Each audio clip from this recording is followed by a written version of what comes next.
The Floor Academy podcast is sponsored by Trelama, the trade labor marketplace, where businesses can find skilled trade labor, such as flooring installers, and where flooring installers and other skilled tradespeople can find permanent or project work.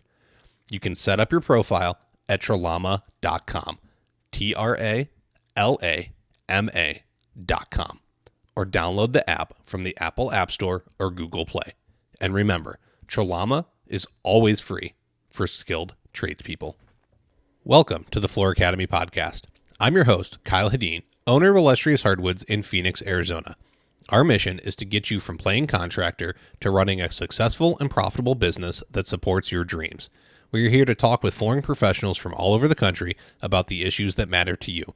I want to encourage you to learn while you earn.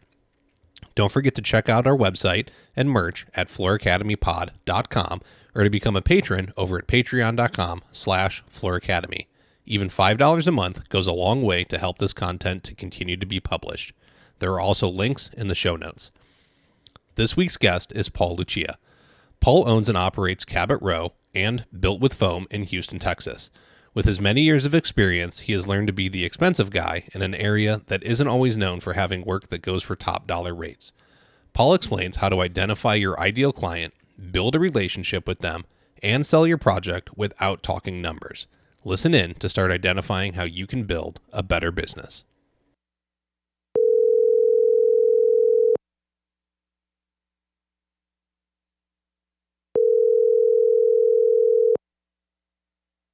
Paul Luccia, are you on the line?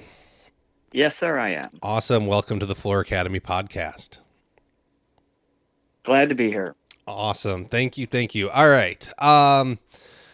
We've had a couple conversations now off air technically. And I love them, and I could talk with you for hours and hours and hours on end and be totally entertained. But at some point we got to push the record button and actually get the show on the road here. So let's get, your background, who you are, what you do, why you do it.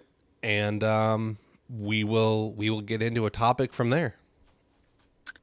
Well, I started out as a contractor, and then I eventually wound up specializing in bathroom remodels, mostly because that's where all the money is. So I've been doing that for over 40 years. Tile work was our specialty and what has got us in the door. Nowadays, as I'm edging my way into retirement, we have a company called Built with Foam, where we manufacture custom styrofoam pieces for people in the trades, like shower guys. Okay. And, anything in that journey that stands out you want to share? Like you said, kitchen or bathrooms are the most profitable. So how long did it take you to learn that building the rest of the house is not worth it? And I just want to focus on this. Yeah, well, the rest of the house is pretty much empty boxes, living rooms, bedrooms. And, people need a bathroom, but it's when they're treating themselves, when they really have, the kids are out of the house and, now it's time for mom to have that bathroom she always wanted. And she's going to pick the better materials and, make it what she wanted it to be, as an example. Mm-hmm. Those are the people who are going to drop some money because they want to. This is something they want. It's like I said, it's a treat for themselves. So then you can take your time, do a great job for a customer who really appreciates it. And those are the customers that I targeted because they're going to spend the most money.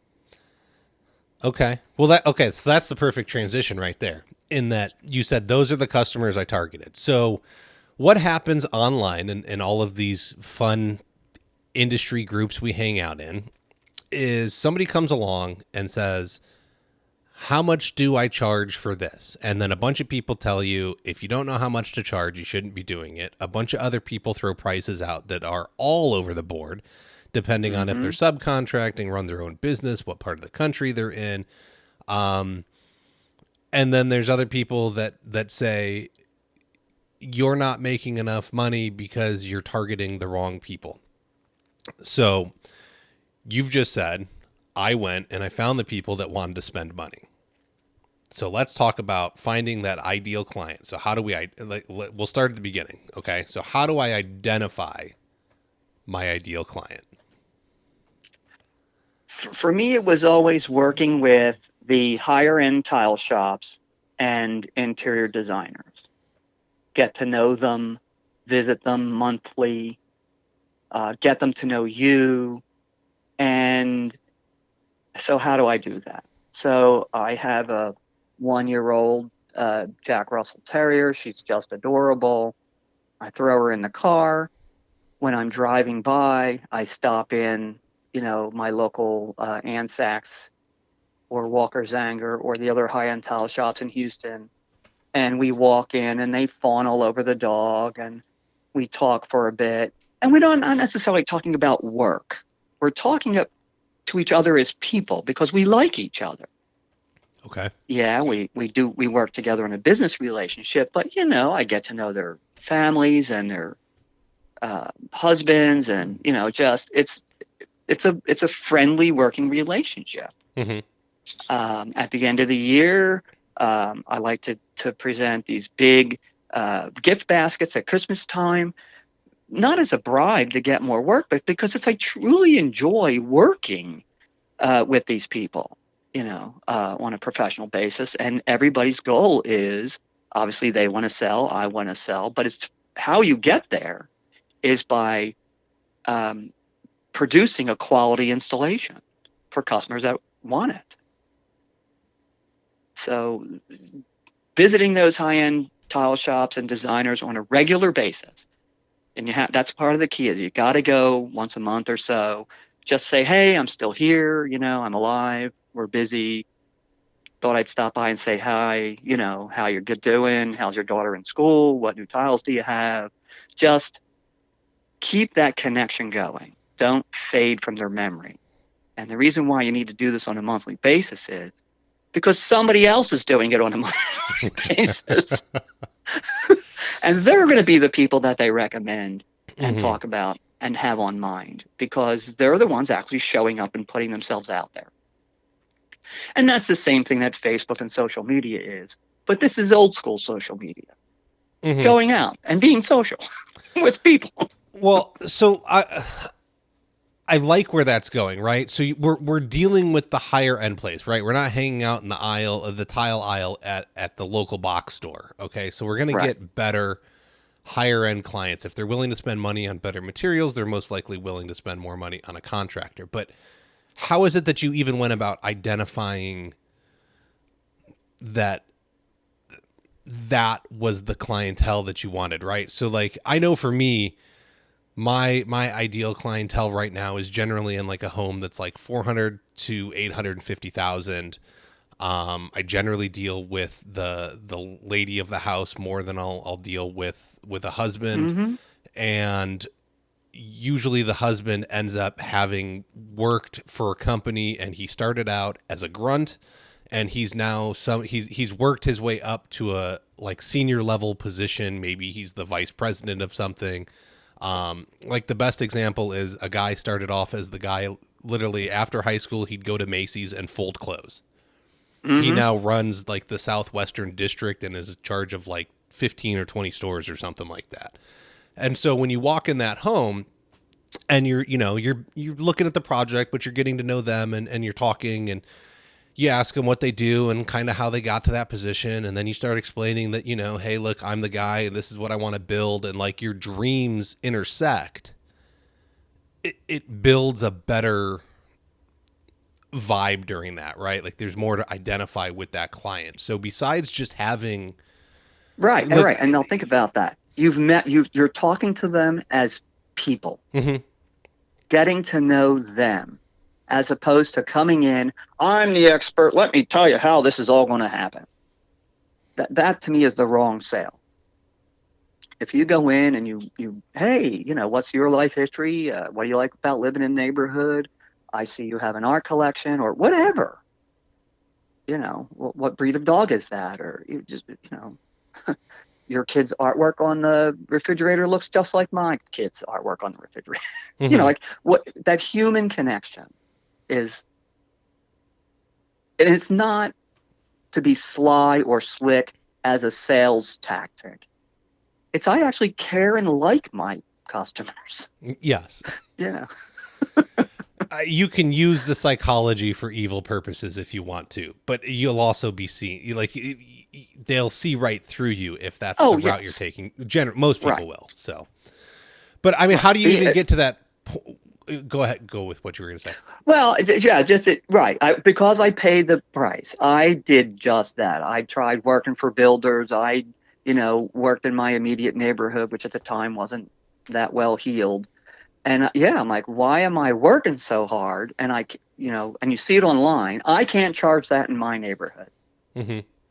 Well, yeah. Okay, so find another neighborhood. No, exactly. I don't work in my neighborhood. I don't. They can't afford me. In fact, one of the biggest realizations to me was the day I realized I could actually afford my own services. Mm-hmm. And I want guys and gals listening to think about that for a minute. I couldn't afford my own services. How many contractors do you know that say I charge what's fair and they can afford their own services, right? But that's Yeah. why they've got a 20-year-old truck and beat up tools and they're still living project to project, okay? I couldn't Right. afford my own services, and the day that I finally built up a bank account and I said, "Wow, I could buy a floor for myself." Like it was a really good feeling. Mm-hmm. Right. And uh, I grew up in an area right next to a very wealthy county. And I lived inside the city lines, and the people in that county looked down their noses. Oh, well, he Mm-hmm. lives in the city. Mm-hmm. But so how did you get past that? How do people know you live on the wrong side of the tracks?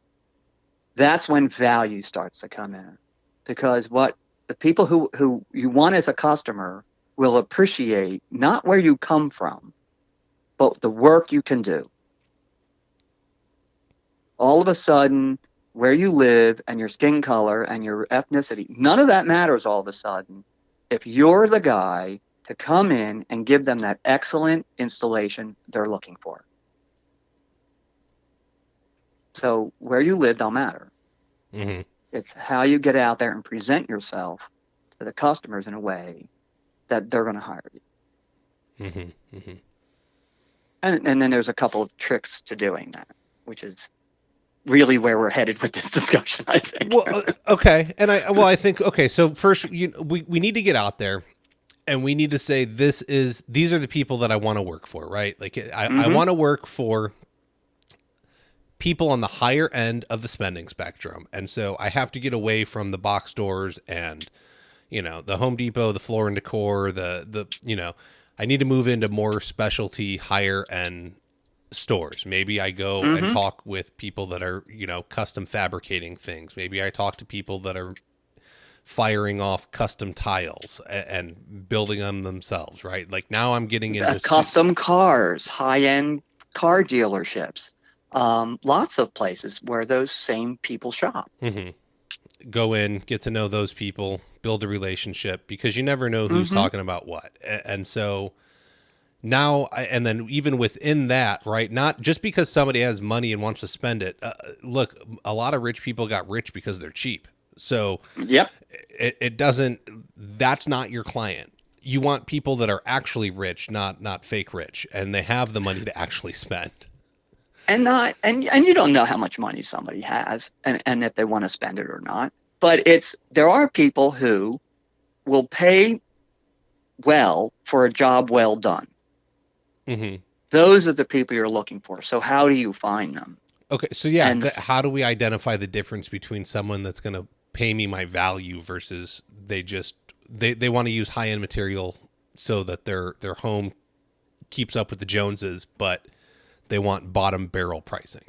Where do we right. establish And that and you difference? and you flesh that out by talking to them. Just like you said. You go talk to them as people. When I show up at somebody's house, how well is the house kept? It don't have to be a fancy house, but how well is it kept? You walk inside, is there pride of place? Do they care about the possessions in their home or not? Mm-hmm.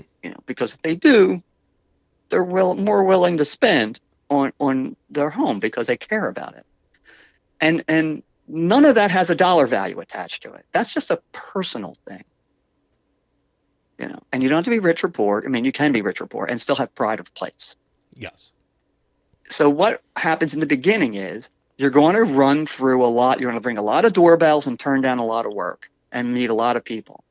But what happens over time, and it does take a little bit of time, is you're going to start meeting those customers who are willing to pay well for a job well done. Then when you need more work, you go back to those very same people that you enjoyed working with and say, hey, I got an opening in my schedule.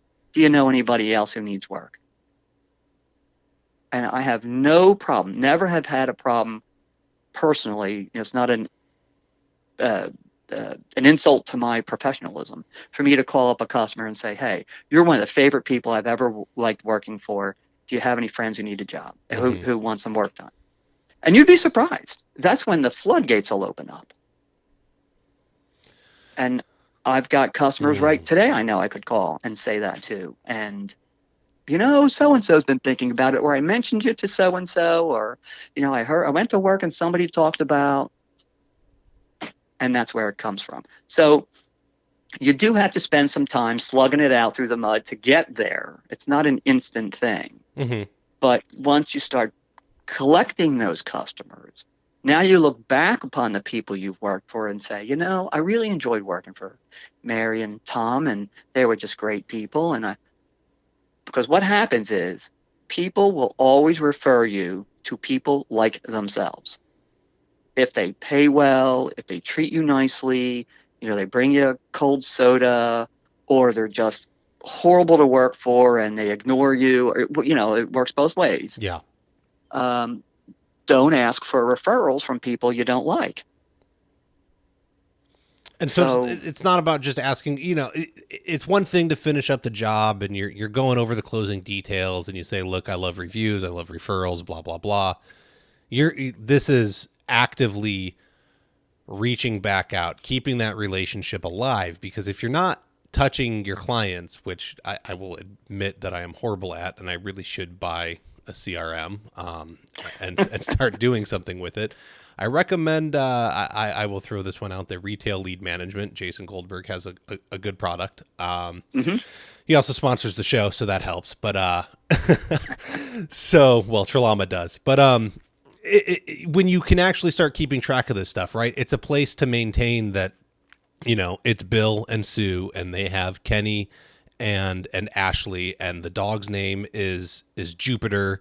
Right. You can keep all this stuff because I can't remember everything all the time. And then people call you up and they're like, do you remember? And I'm like, I know your voice and I know your name.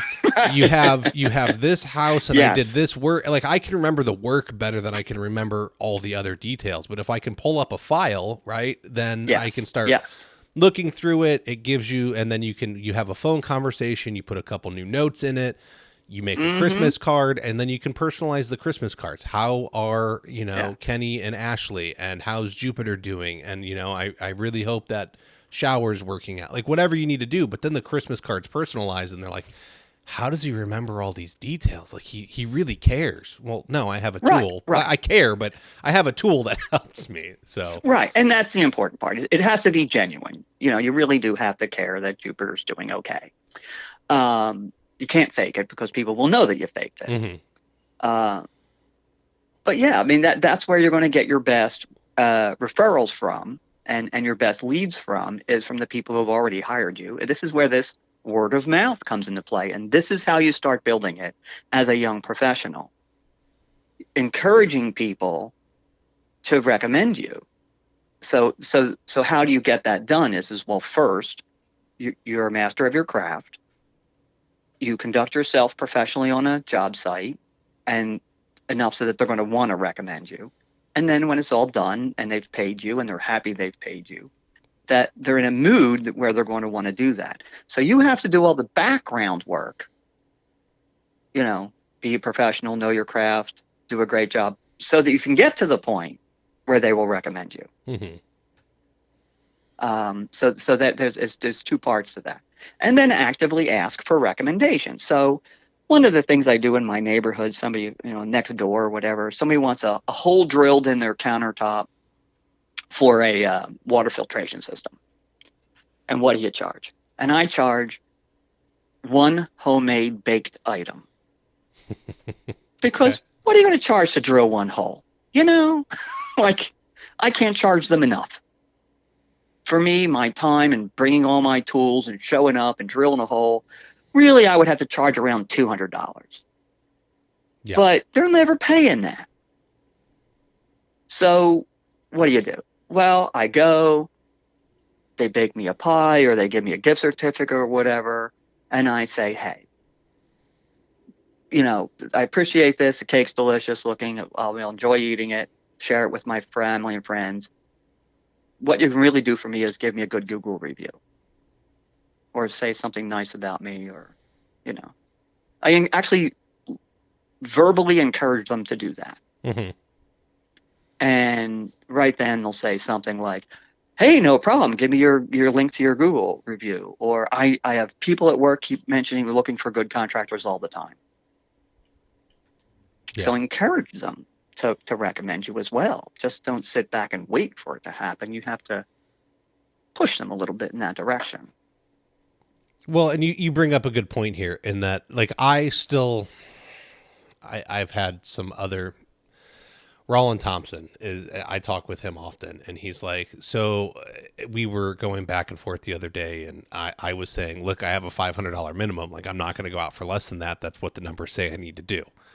Mm-hmm. And he's like, so you'll choose not to work instead of going out and making a couple $100 and then having that turn into thousands down the road. And I was being stubborn and saying, yeah, that's exactly right. Cause I can probably sit behind the desk and recoup that money anyways, because I can work on other aspects of the business.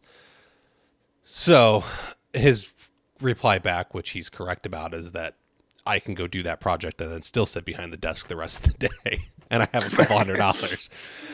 And I'm being stubborn because I'm stuck in my mindset, but you guys really are both correct. Like, when you start thinking about lifetime value of a client and what it can really bring to somebody by you going out and doing a simple task and making it happen, you could be passing up tens of thousands of dollars, some great reviews, and it's not, your expertise is going to be much more appreciated when you use it for quote unquote good instead of like evil, which is you just putting money in your pocket, right? Can I get somebody to pay me the $500 minimum to go drill the hole in their countertop? If I knew how to do it, yes, I probably could. Are they going to be happy about it and think I'm price gouging them? Probably. Asking for a pie is probably a much better option. And then that relationship that you're building is based on a better foundation. It's much stronger. And so these things that you're talking about to be able to build the business moving forward are going to work much more in your favor. Right. And I get a pie out of the deal. And the reason why I mention it is, well, one, I like pie, but it's a fun thing. It eases the tension. Like, they're agonizing over, he came in, he drilled a beautiful hole. It took him 5 minutes, because we have professional equipment and we've spent thousands of dollars on it and years of experience. We have the skill set, it looks so easy. Yeah. There's no way they're going to pay $500 for that one drilled hole, even though it's perfect and just what they needed. And I didn't break or ruin anything. I didn't get dust all over their house. All the rest of it that goes with it. But what winds up happening is then it comes the interactions on Nextdoor and on the local Facebook groups, where I've now had a chance to go to that customer and sell them the next job, whether it's for them or for their neighbor or their coworker. While I'm here, you want me to look at your floors or your shower? Start talking about the rest of their house. It's not even just that. I've heard plenty of stories about, you get called for the really small like fix it task because most people don't want to take on projects like that. And Mm-hmm. then you're there and they're like, well, I have a problem with my shower. Can you come look at that? It's more they're testing you to get you to the house Yeah. Yeah. and Yeah. then they'll offer you the bigger project. Or this is a test run. See how you handle the little one. Mm-hmm. Did you show up on time? Did you speak knowledgeably? Were you neat and clean on the job site? Did you get dust all over my house? Did you, close the door so my cat didn't escape? All of that stuff. That's all. You want to view it as part of the sales pitch, you can. You want to view it as your professionalism on the job site, you can. But people look at all of those things, and you don't know what's important to them. We have a tendency as tradesmen to focus on how well we drilled that hole in the countertop, Mm-hmm. which is important, but we don't know what else the customer's watching. And what I focus on, it's called the experience.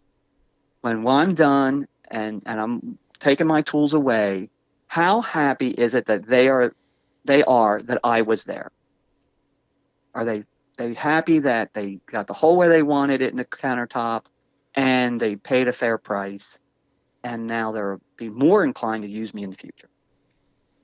Well, you're taking a girl out on her first date, right? Like this is, you got to wine them and dine them. Yeah, You got to shine. exactly. And be yourself, though. I mean, you can't fake it. Correct.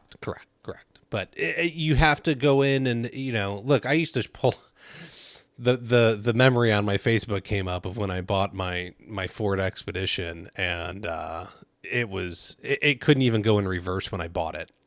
And I drove it that way for a year. I could not back up. I had to make sure everywhere I went, I could continue to go forward. Mm-hmm.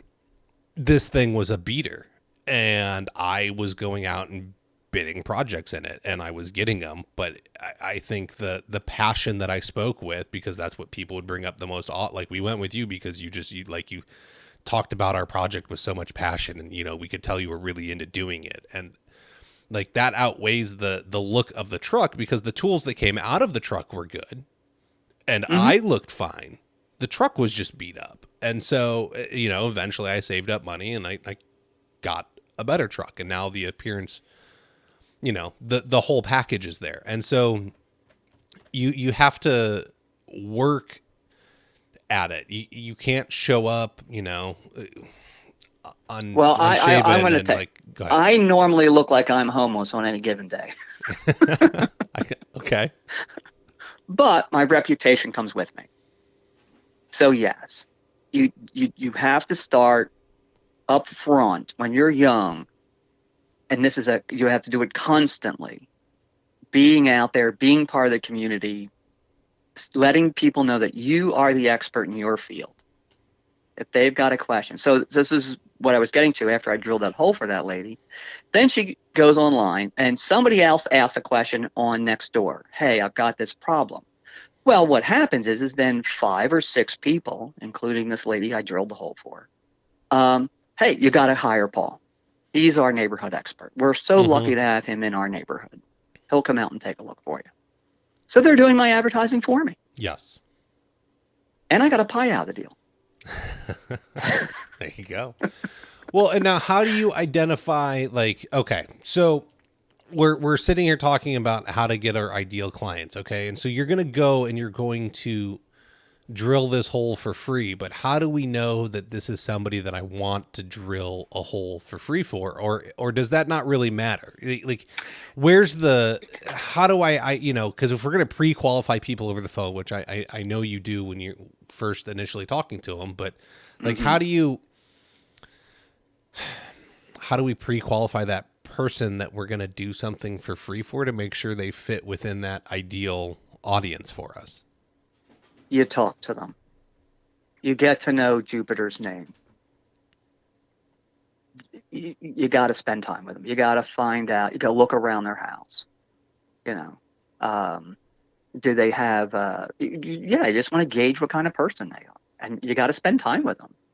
And the outer trappings of possessions and where they live can be very misleading.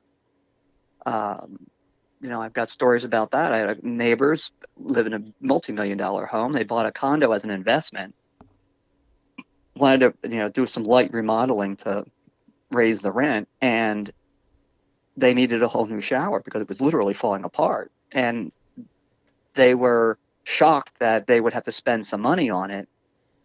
And I realized right then that they could easily afford it. They just didn't want to. Mm-hmm.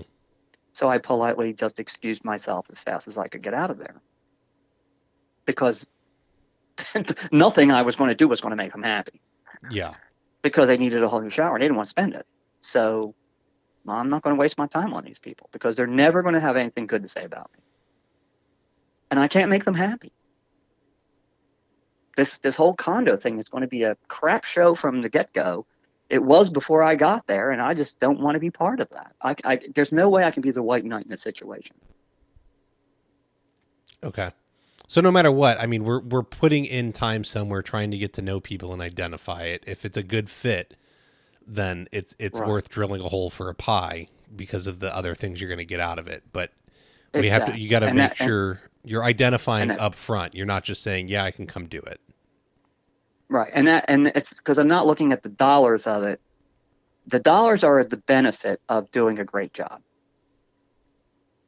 So the job site I was at this morning, I went out. The tile crew's working on putting it in. So we were, I don't know, three or four people to come in, look at why the shower's leaking. And halfway through, the homeowner said, "Wow, you're the only person who took the time to explain to me why the shower failed. We're going to hire you, and we're not going to talk to anybody else." And he actually said those words. Mm-hmm. Because I could convey, this is another thing I want to talk about. I could convey the technical aspects of the job and the materials we were using on a level that they could understand, and not bore them to tears. So this is another skill set that you can start working on as a young kid at home. Doesn't cost you any money. Is join the John Bridge Tile Forum, Fine Home Building, House, any of those online home repair forums. Join them and be an active participant, and they tell you why it has several benefits. One of the first things you're going to do is you're going to learn a lot about things you don't know about, because there's going to be other professionals talking about what they do know, Mm-hmm. and you're going to learn. The other thing you learn is you don't know as much as you thought you did. The other thing you learn, and this takes a little bit of time, is you learn to respond. You're typing out a response in a concise, terse way that speaks to the customer and explains exactly what needs to be done and why. And that takes practice. When I first joined the John Bridge Forum, I erased and edited a ton of my own responses because either they were wrong or they weren't worded properly. But I learned how to talk to a customer on their level without talking down to them, to get them to understand why we're using certain products, why we're not using other products, so that we can get to the end goal the best way possible. And then that just tells the customer right there, well, gee, this guy really knows what he's talking about. And he really has my best interest in heart. That's why I want to hire him. Mm-hmm. So that practice came from being, and I still am, and I still contribute to the John Bridge Tile Forum on House. I used to be on this old house before they got rid of it. But, there's all these building forums out there that you can participate in. And I would do it while I'm sitting on the sofa, watching TV at night or a sports game. And you could still type out an answer. Yeah. And it's a very good practice for being able to talk to a customer succinctly and knowledgeably. Okay, I agree. There was a post on a Facebook group that I'm in for one of the 60 community groups I'm in here in Phoenix. Mm-hmm. But the lady was like, "Hey, we're having a house built. how much would it be to have, the tile removed, and then I want to put the luxury vinyl plank in, but I don't want to use the builder. And a bunch of people were like, oh, call this person, call this person, call this person. I was like, honestly, I was like, look, here's the deal. As I was like, generally flooring is a very high profit margin item for a builder. If you're going to have tile put in, I would try and avoid that as much as possible. I'd look to do as much carpet. And if you can get like some, linoleum in there that can be taken up, you're probably going to save some money. It was like the benefit of going with a third party after the fact, paying for them to remove it, is that you'll probably get a higher quality product because you're not using the tract home contractors who are, they're paid for speed. They're not necessarily 100% on point for quality. And if you have any more questions, like, here's my contact info, I'm licensed, bonded, insured, blah, blah, blah, call me. Has she called me yet? No. Did she like the post? Yes.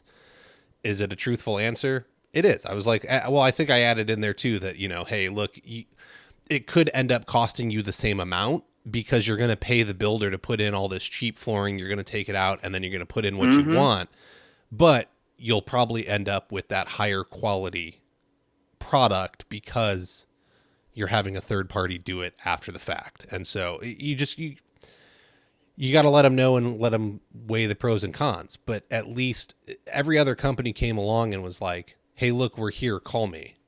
Nobody else offered the advice that she was actually looking for. It didn't take me but a couple minutes to write it up.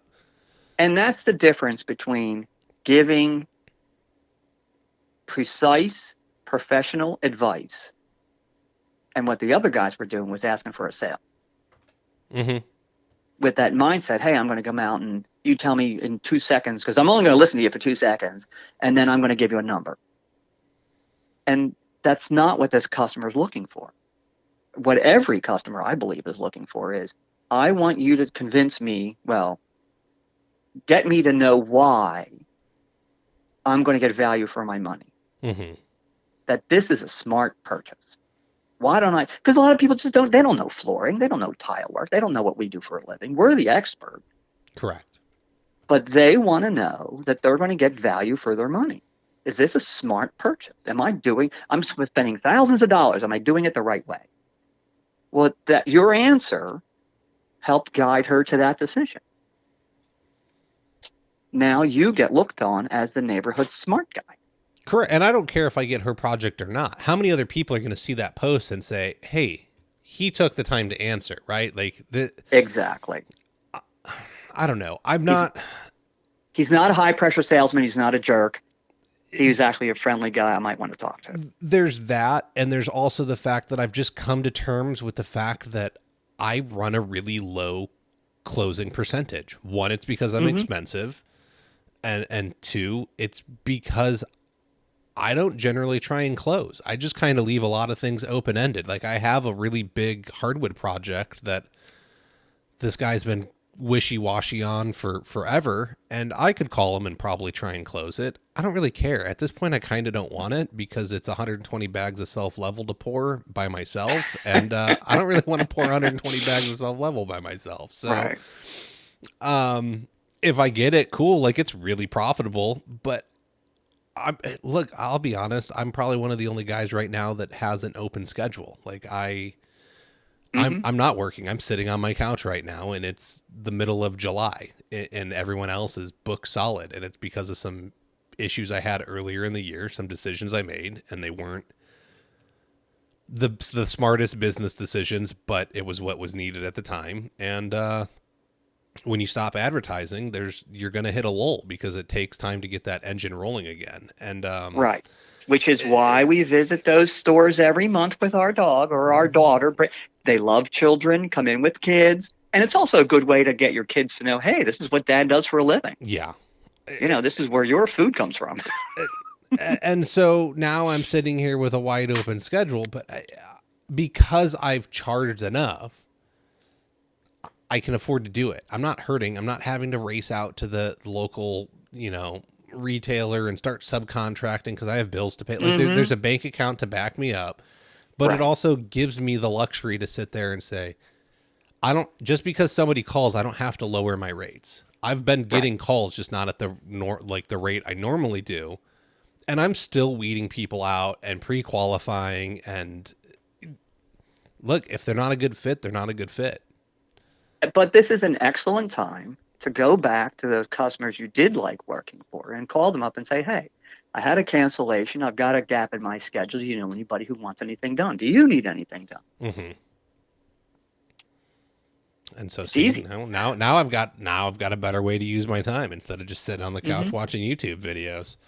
Right. And that CRM thing you're not using. Oh yeah, work on my business instead of in it. Oh, come on now. Right. Who wants But to then do that? again, this is a good time to go on to those professional forums and start handing out advice. If you've got the time to do it, Mm-hmm. this is it helps. Um, and it's a constant, like we say, you got to be out there on a regular basis, reminding people you're still around and Yes. that they like you and you're fun and charming and interesting. That's okay. So I've got to work on charming and interesting. Okay, got it. Well, Fun. Well, Lord oh, knows I sorry. can't do much about the good looks department. And the fun. Got it. All right. Become Well, a are new you person. somebody they want to work with? Mm-hmm, You mm-hmm. know, you can be the best flooring guy in the world. If they're not going to want to work with you. Well, okay. So that's a great point. In that, I think a lot of people get frustrated because they'll see guys that charge less or do inferior work get projects over them. And Hmm. it could be because you misidentified your client. But you bring up the point of, am I somebody they want to work with? And so what are we doing to go in the home and be the guy? And we've kind of covered this, but how do I go in the home and be the guy they want to work with? Hmm. And work on that. It's not, oh, I was born yesterday with this skill. I had to learn this. My parents worked in offices. There was you know, there was no home training for this. They don't teach us stuff in school. Yeah. It's it's listening, and it's a lot of listening to the customers. And we can draw an easy analogy when you go to buy a car. You have an idea of what your needs are and what your wants are and what color you like and what kind of vehicle you want. But imagine if the salesman never asked you or didn't listen to what you said and then just showed you cars that he wanted to get rid of. You're not going to buy one. Mm-hmm. Uh, so me as a salesman, I go in and I listen to, what do you want done? What are the problems you're having? What are the problems you want to avoid? And then shut up and listen to what they have to say. Because what's going to happen is the very first words out of the customer's mouth are going to be what bothers them the most. It's just a normal human thing. So now that they're telling you their problems that they want to evolve or solve, you're the guy to fix it. I wouldn't try to change what they want unless there's some technical reason why. Mm-hmm. Mm-hmm. But yeah, you're there to fill their wish list. You got to listen to them for that. Well, my guess is that you're a pretty avid reader. So I'm gonna Not as much as I'd like. I at some point I would think in your journey you've probably read How to Win Friends and Influence People by Dale Carnegie. Actually, I never have. Okay.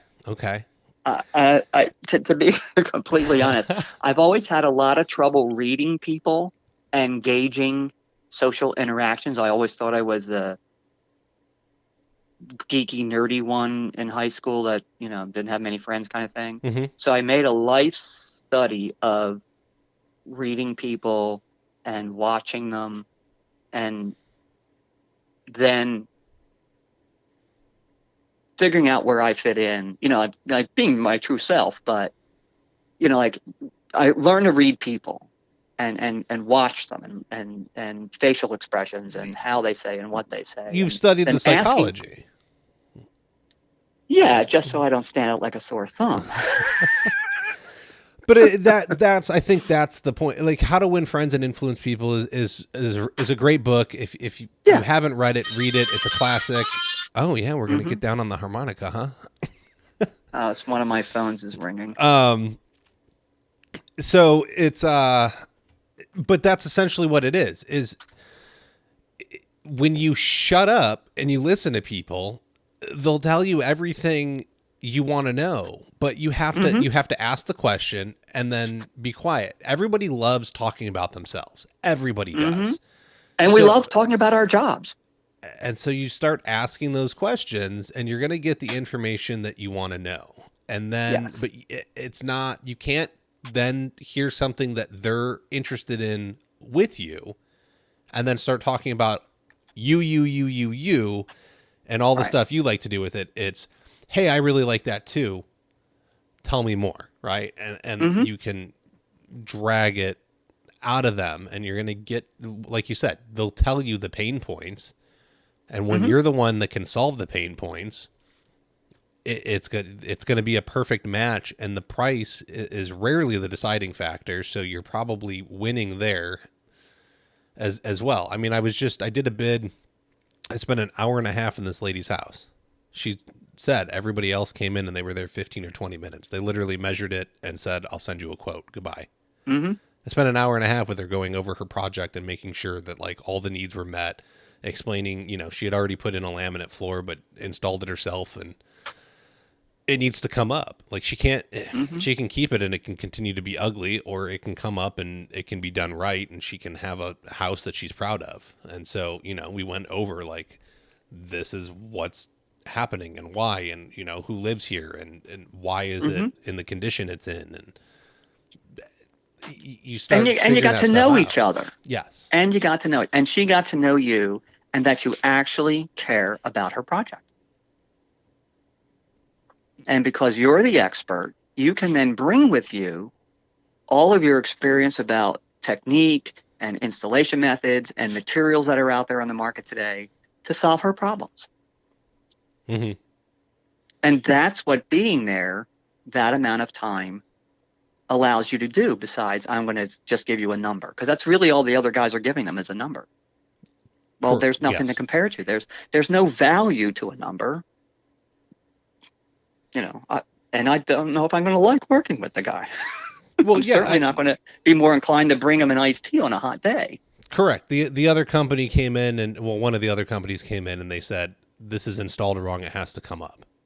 Oh, but she didn't know why. I looked at it. I said, it's installed pretty good. Here's where the problem lies, is like she couldn't cut the rounded corners. She didn't take off her base. And so the corners weren't going to cover even if you put like flex mold on them for like flex mold quarter round. And I was like, it's never going to cover. I was like, it's just cut too awkwardly. And so it needs to be taken up. And this is why. And I was walking around and I hit this like little office like thing, and you could feel the floor like dip down. I was like, whoa, that's a really big transition here. I was like, you need to get some level in here. I was like, this will pull apart over the years. And you can start identifying why it's not that like her staggers were fine. The joints were tight.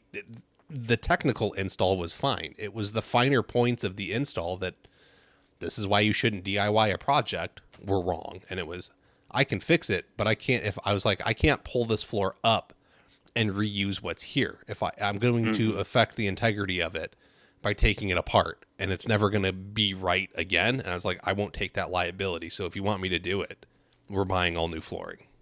And she was like, oh, okay. Like this all makes sense. Whereas the other company walked in and said, it's wrong. Right. Because she understood the value of the money she was going to spend. You took the time to explain to her why you were the right guy to hire. And that's how you charge more. Because you said it's not about what you're charging so much as you're providing value. Yes. And that's one of our other credos is tell the customer why you're better, but don't talk about money. And being able to do that takes practice. you should be able to, as a business owner, you should be able to come up with 10 or 20 reasons why you're better than the competition that doesn't mention money. It's hard to come up with it in the beginning until you realize all those little things you do. And here's a good example. Last job we were on, every day, because the wife is a neat freak, we would, as we're pulling up the tarps and everything, I would Swiffer the floor on our way out. How long? I mean, what's it take? An extra 5 minutes tops? Mm-hmm. Not a whole lot to do. Well, the wife was just thrilled. She's actually on the phone with her mother. You won't believe this. They're Swiffering right now. Well, that's why we're better than the competition. Yeah. Because we're caring for their home. One of many reasons why we're better and why we can charge so much. And we can charge so much.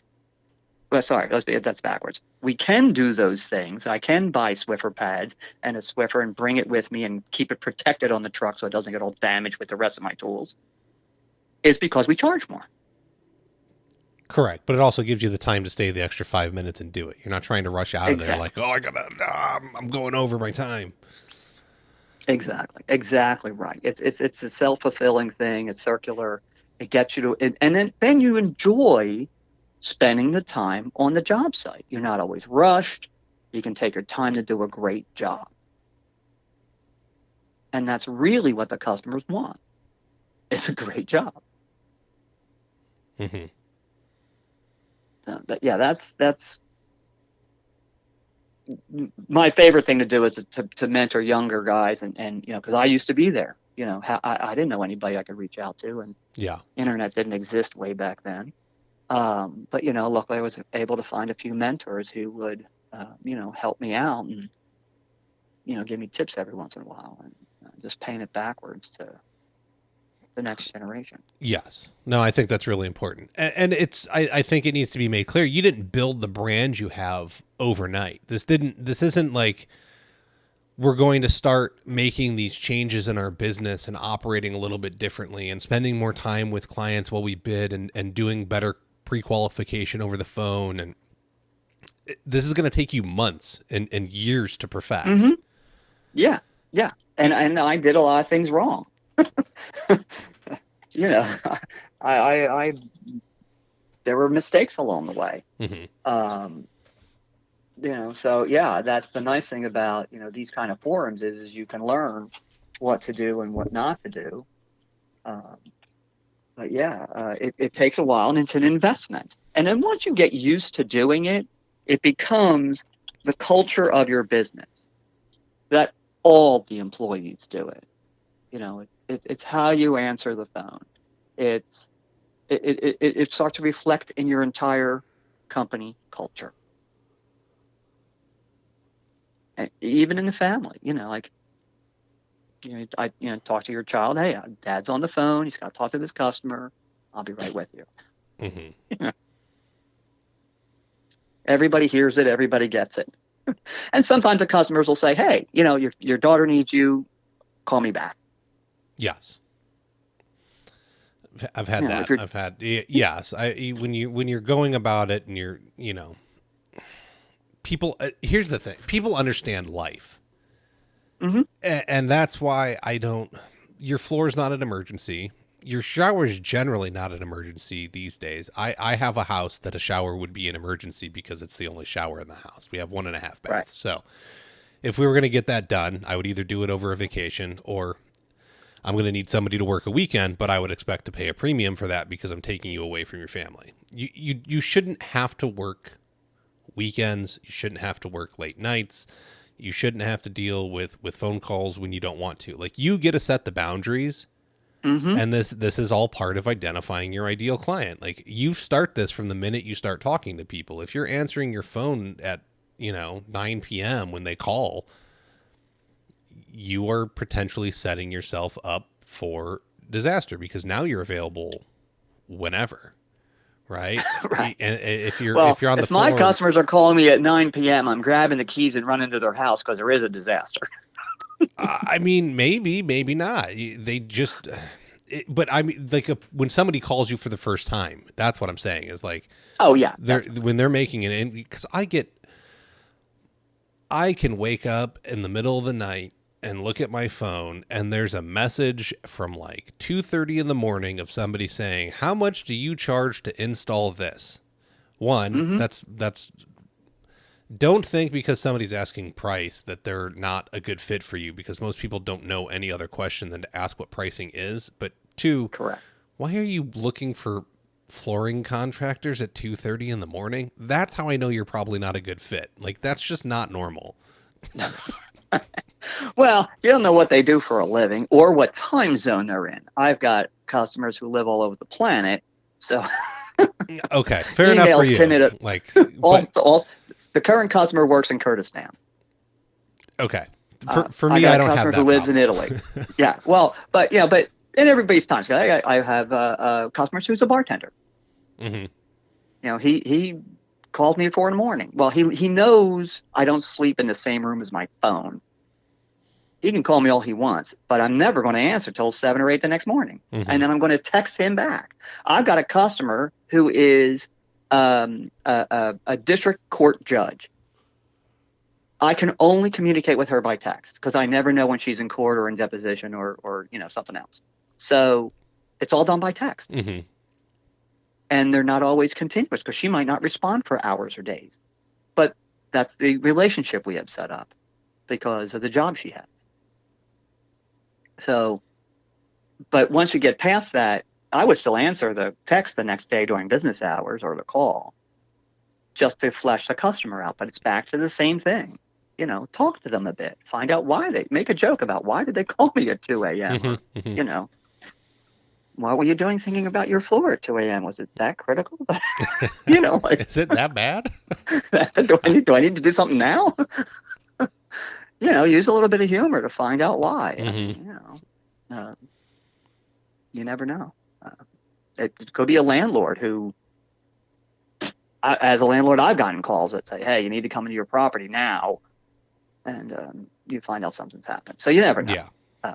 There's definitely times that it could be an emergency, but generally speaking, the business that we do, people, my point is like, they don't need to be yelling at me that I need to get it finished by Saturday. Like, you can wait the weekend Right. to get your floor finished. I'm sorry. Yeah. If it's if it's a spare bathroom, like, unless it was talked about up front that you have a party and there's a hard deadline, I Right. can go spend the weekend with my kids. And like, this is another part of identifying that ideal client is I know when I walk in, I tell people, I look, once we get into booking the job, right? And they want to know more details. How's it going to work? When am I going to start? Blah, blah, blah. I tell people, I was like, look, I try and work 7 to 3, 4:30 at the latest. If like something kind of, gets hung up for the day and I need to like get to where I need to be.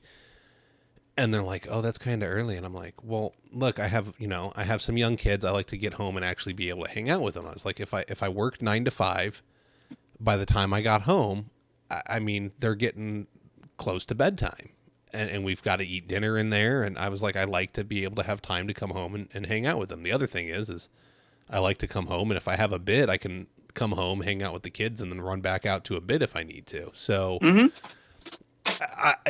There's got to be a compromise somewhere, and most everybody's been okay with it.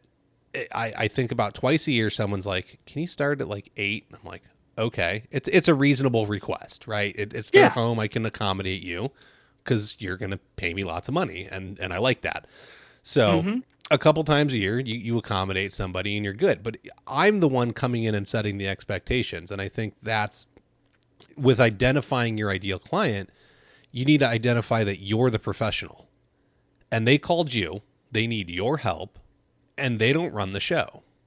I think there's a lot of guys that are letting clients run the show, and that's where you get into problems. And that's why you're answering your phone all hours of the night and getting text messages and being told it better get done here. And we want to change this, that, and the other thing.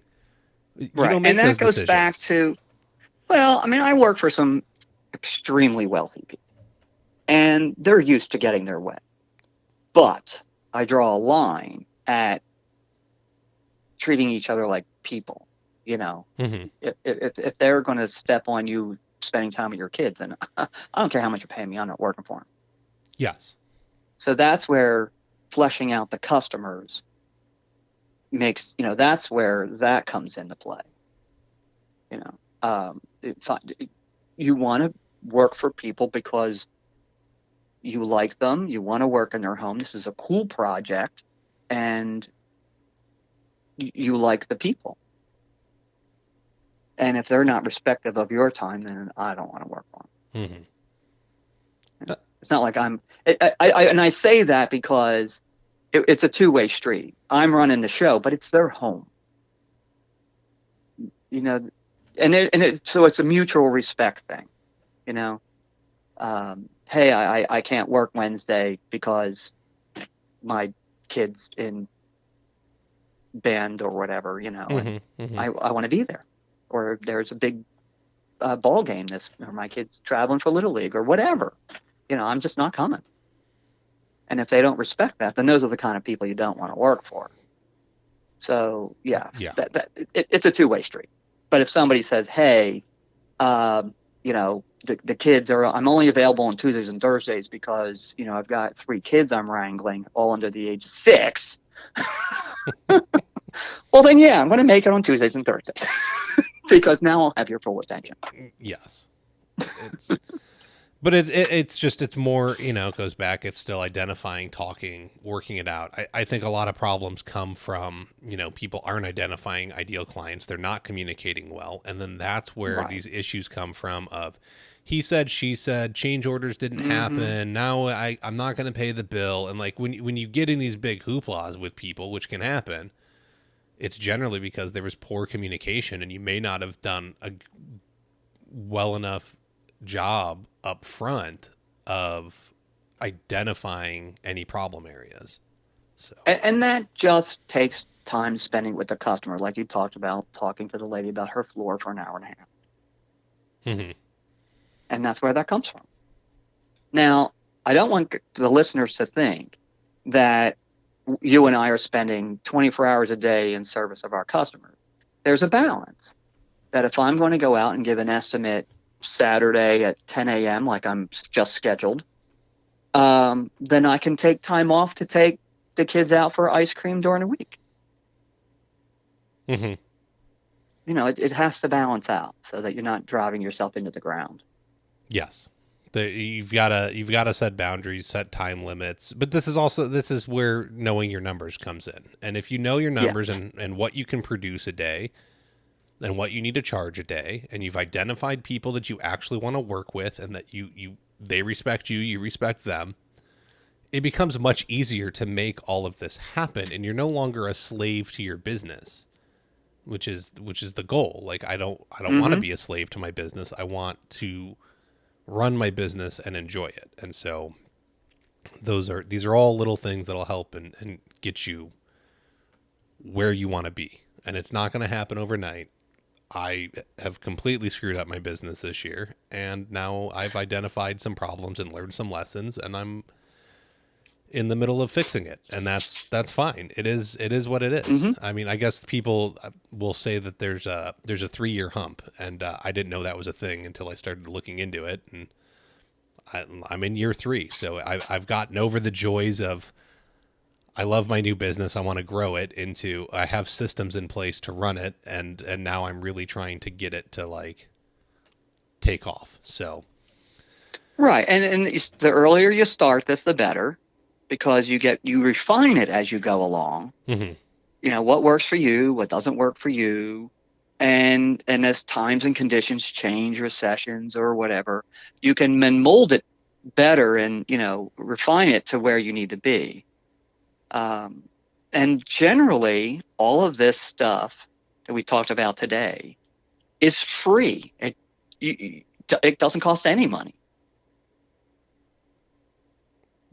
Well, and there's You the can dump. biggest thing. Correct. You can get this for free. The things that you can do, right? They're free to incorporate, but even the knowledge is free. You can find free editions of these books. You can go to the library and get a Hmm. lot of the books. You Yeah. can Yeah. go online and read about this stuff. Like the information isn't going to cost you anything. It costs you your time. And okay, so time's not technically free, but it, if you don't have anything else going on, this is a great investment to make.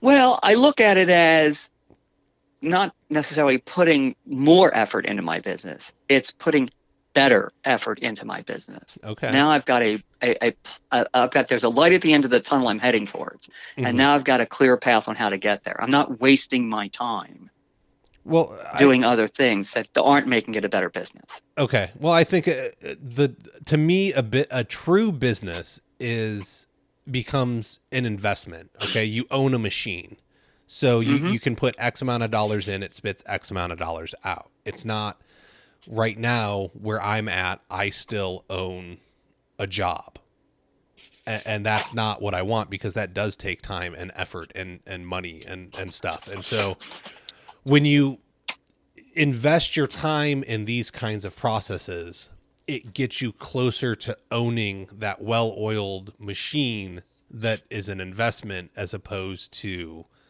I have to work 24 hours a day to make this thing happen. Now I can actually work closer to, my 8 hours a day or 10 hours a day. And it's a much smoother machine, or you have processes in place and you have managers and employees, and you just have to check on them quarterly and say, here's the vision.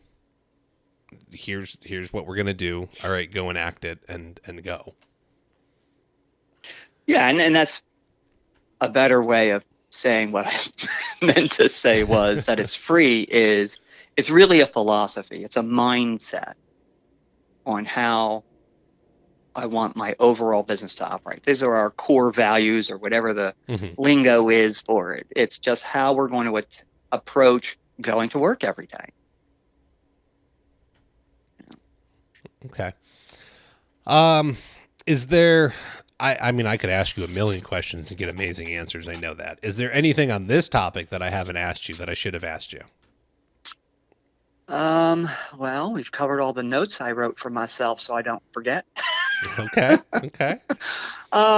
Yeah, it's just, all of this, the whole thing we talked about, also gets you to enjoy what you do every day. You know what I mean? As a person, I really enjoy going in and creating a great bathroom that doesn't leak and has a great looking tile, and the design is nice. The customer's thrilled every time they walk in. That just makes my day. I just think that's a cool thing to be able to do for people. If that's not what you want to be doing, okay, find another job. You know what I mean? Like, that's what I'm talking about. The whole philosophy of what you're doing, you have to enjoy it.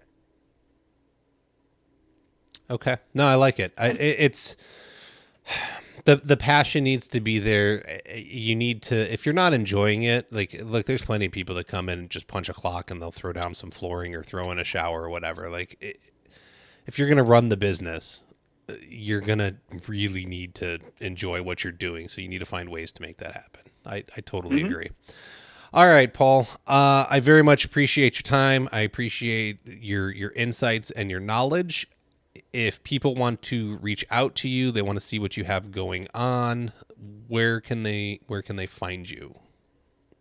Well, our business websites are builtwithfoam.com, and my construction business is cabotandrowe.com, CABOT, Cabot and Rowe. Otherwise, I'm on the John Bridge Forum, a couple of the tile forums on Facebook. House. I participate in a bunch of places. Find me, reach out to me. I'm available. And you're not, I know on Facebook you're under the company name. It's Cabot Rowe. You're not Paul. Right. It's a goofy thing Facebook made me do, but it's Cabot Rowe, because they wouldn't let me create a business account without there being a person attached, but I didn't want to attach to my personal page. Correct. So yeah. now everybody thinks I have 4 different first names. That's okay. Hey, as long as the check clears the bank, I'm ready to go. Exactly. There you go. Awesome, my friend. Thank you. My pleasure. I would love to pick your brain about something else in the future. I'm sure we can find it though. All right. And if anybody has questions, just ask. Sounds good. I'll talk to you later. All right. Have a good day. You too. Bye. That's all the time we have for this week. To keep the conversation going, head on over to the Floor Academy Facebook group. Be sure to subscribe so you can hear each and every episode. We can be found on Apple Podcasts, Stitcher, Spotify, iHeartRadio, Google Podcasts, and most major podcast directories. Don't forget to leave a review and let us know what you think about the show. If you would like to be a guest, have questions or feedback, you can email us at flooracademypodcast@gmail.com. You can help support the show by becoming a patron over at www.patreon.com/flooracademy. Remember to learn while you earn.